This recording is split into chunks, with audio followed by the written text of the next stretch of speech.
The Succulent Selection College Basketball Podcast, Big 12 edition, with me, Sniffy McGee, is next.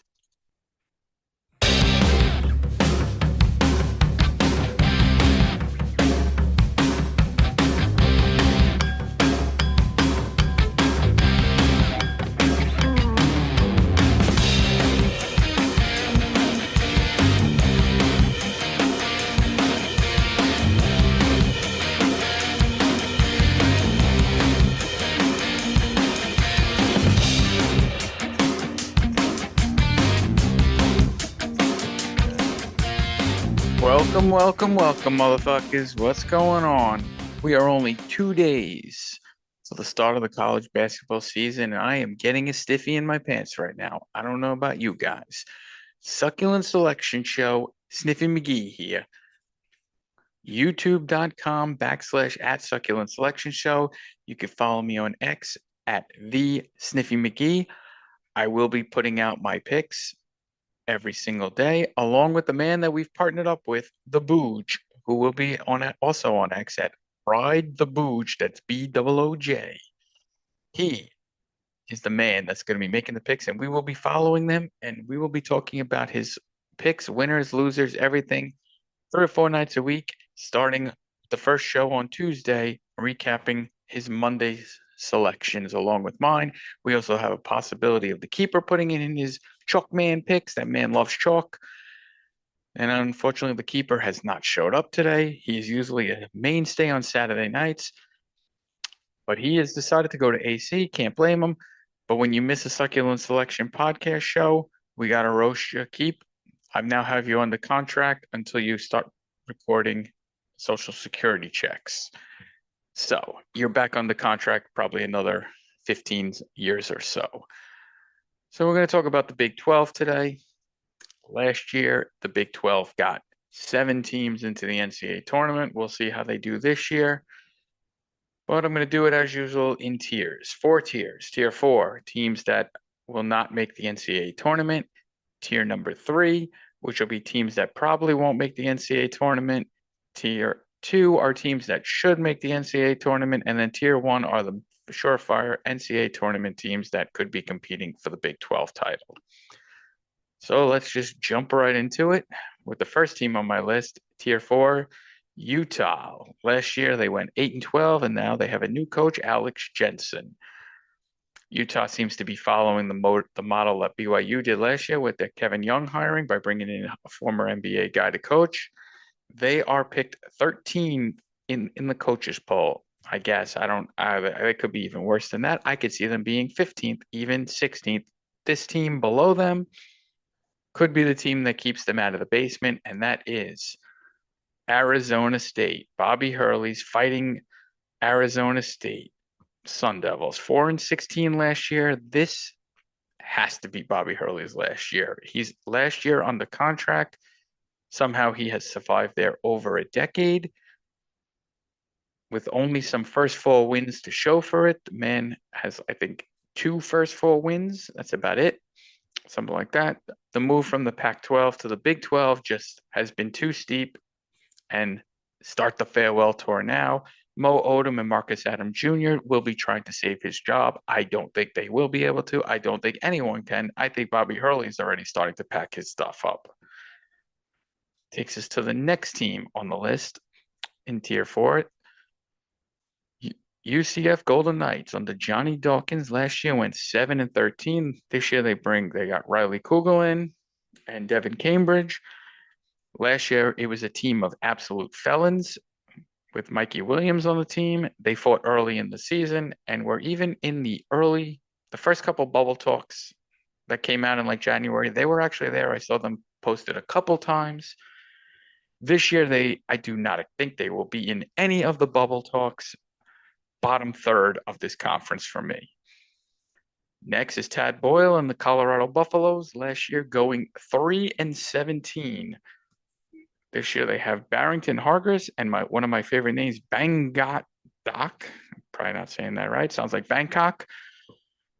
They were winless in conference play last year, deep into conference play before salvaging an especially bad year into a 3-17 conference finish. Tad Boyle has a way of doing more with less and less with more. A couple of years ago, they went to the NCAA tournament, won a first round game with two lottery picks, and only got to the round of 32 with them. So that's why we say he does less with more. This year, he's got to do more with less. I'm uninspired. And that's the last team in tier four. We're now going to move up to tier three. The first team I have in tier three is TCU under Jamie Dixon, the 9-11.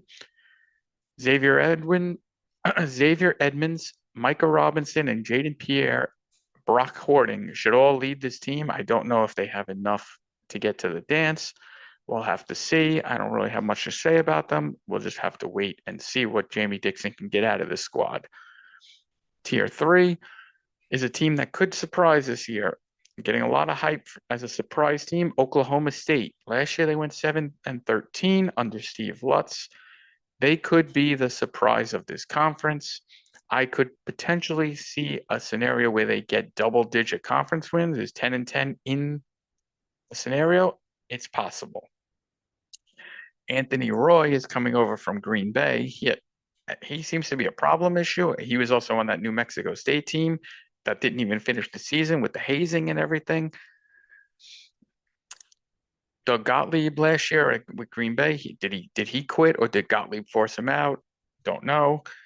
They also bring in Kanye Clary and another great name, Victorious Miller. They also have Lefteris Matsukakis. I can't say that name. And Isaiah Coleman. I see this as a potential bubble team. They could be on the bubble. Next is another team that I see on the bubble, and that is the West Virginia under Ross Hodge, new coach. Last year they went 10-10 under Darren DeVries. Ross Hodge takes over the reins after DeVries was a one and done and moves on to the Indiana job. Last year they definitely got screwed by the committee. Gave their spot, I feel like, to UNC. I feel like they're going to be very bubbly again. Chance Moore on or off. We'll try to get them there. They're going to have to hold serve in Morgantown and steal a win or two on the road. That's their way to get to the dance. Do not lose home games to bad teams, especially. Next team I have on the list, Cincinnati Bearcats. Wes Miller, 7-13 last year. Last year, this team could not shoot for absolute shit. God awful. Dede Thomas, Kirk Krishna, he's on like his third team in 3 years, and Mustafa Fame will try to keep Wes Miller's job and keep him around for another season, another below expectation year, and it could be sayonara, baby. And now that sends me to my next tier, tier two. I couldn't decide to put if I should put this team in tier two or tier three. I ended up putting them in two, mostly because they have PJ Haggerty, and that is the Kansas State Wildcats under Jerome Tang. Last year they went 9-11. Tang needs to prove that last year wasn't that the first year, that year one wasn't a fluke. Last year he had the late addition of Coleman Hawkins, and that flopped. This time he brings in at the very end, pretty much almost similar. Memphis transfer PJ Haggerty along with Marcus Johnson and CJ Jones. I see this team slipping in to the NCAA tournament and saving Tang. I don't think he would be on the hot seat anyway, but if he doesn't make the tournament this year, next year, he will definitely be on the hot seat. Next team on the list is Baylor. Last year they went 10-10 under Scott Drew. This Baylor team has been, over the last couple of years, been slowly sliding downwards every year, and this seems to be a trend I see continuing. There is a world where I can actually see Baylor missing the NCAA tournament completely. This year they bring in Skillings, but they got beat out by BYU for their point guard Robert Wright, who decided to leave them after committing to them. He accepted the money from Baylor and then got a better offer from BYU and took their money instead. I don't know. It feels dirty to me. I don't think you shouldn't be able to do that. Somebody change these motherfucking rules. Once you sign and commit, you sign to play for a team, you can't back out and not play. So, moving on. That's all I got to say about that. The next team on my list is a team that I get bored by this team, Iowa State. Last year, 13-7, TJ Otzelberger, Taman Lipsy, and Milan Momcilovic. are back. Joshua Jackson. Some teams are just always good. Iowa State's one of those teams. They're just always good, and I know they're going to be good, but I feel like they just lack the ability to win this conference, and they just bore me, and they'll probably lose in the round of the 32. It's just like I can't get too excited about this team, no matter what you feel, because I feel like there's a ceiling on this team, and they can only go so far. That's how it just feels to me. Probably be top five, and they'll probably go out in the round of 32. So that moves us on to our very next team, which is now we're going to move into tier one. I feel like I might have too many teams in tier one, but I'm just going to keep them all in tier one and see what happens. First tier team is Arizona. 14-6 last year in the Tommy Lloyd. The Caleb Love era is finally over. And now we bring in the new freshman, Koa Pete. I like that name too. Something about the word Koa. Another team that I just gets penciled in for a Sweet 16 appearance and then out. That seems to be Tommy Lloyd's MO, just Sweet 16 and out. Jaden Bradley is going to come in and try to change that. We'll have to see. I think it's just going to be more of the same. Next team on the list is Kansas under Bill Self. Last year they went 11-0.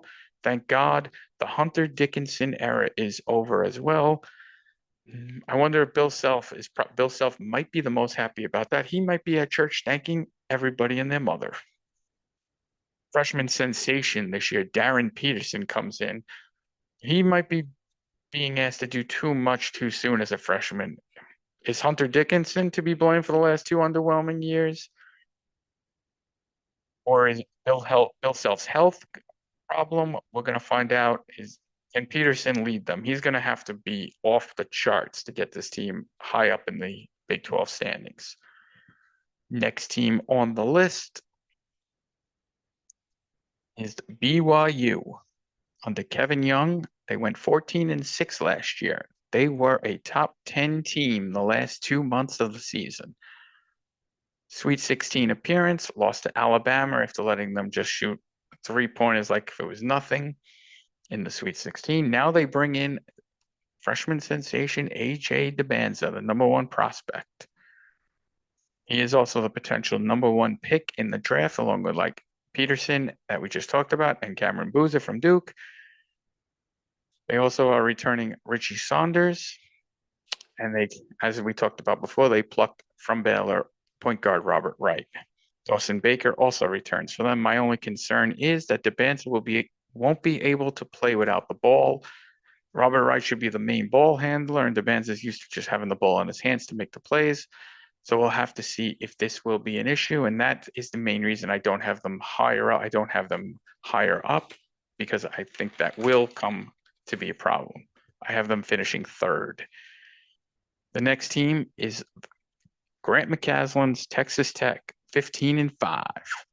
They are the biggest threat to end Houston's 2-year run of winning the Big 12 since joining the conference. JT Toppin is back. Christian Anderson, Donovan Atwell. I believe Texas Tech actually has a better shot at winning the national championship than the Big 12 title. I take their odds to win the national championship before I take their odds to win the Big 12 title. I think they are more of a national championship contender. That brings us to the team that I have winning this conference because you just did it. Houston Cougars, Kelvin Sampson, 19-1. I'm just not going to go against Kelvin Sampson. He is 34-4 in the conference games in the Big 12 since joining. Milos Uzan is back, as is Emmanuel Sharp. Joseph Tugler's back. They bring in freshman Chris Senack, who's going to be learning from Tugler. At plus 150, give me the Houston Cougars to win the Big 12 Conference in the 2025-2026 season. And that is the end of the Big 12 Conference preview from me, Sniffy McGee. This is the last preview of the year. The season, thank God, starts on Monday. Got like 110 like D1 games, 150 games overall. So make sure to check back. Check the Twitter pages or X, whatever you want to call it. The Sniffy McGee. You can also follow at Ride the Booge, BOOJ, because he will be making his picks. And then I will be back on Tuesday night to discuss the results of the first day of the season, and we will go in-depth news, notes, any crazy shit that happens, and also anything that we need to discuss. We're going to run through Booger's picks. We'll be posting every day. So follow us, like us, ride with us, win with us. This is Sniffy McGee saying deuces. It's succulent.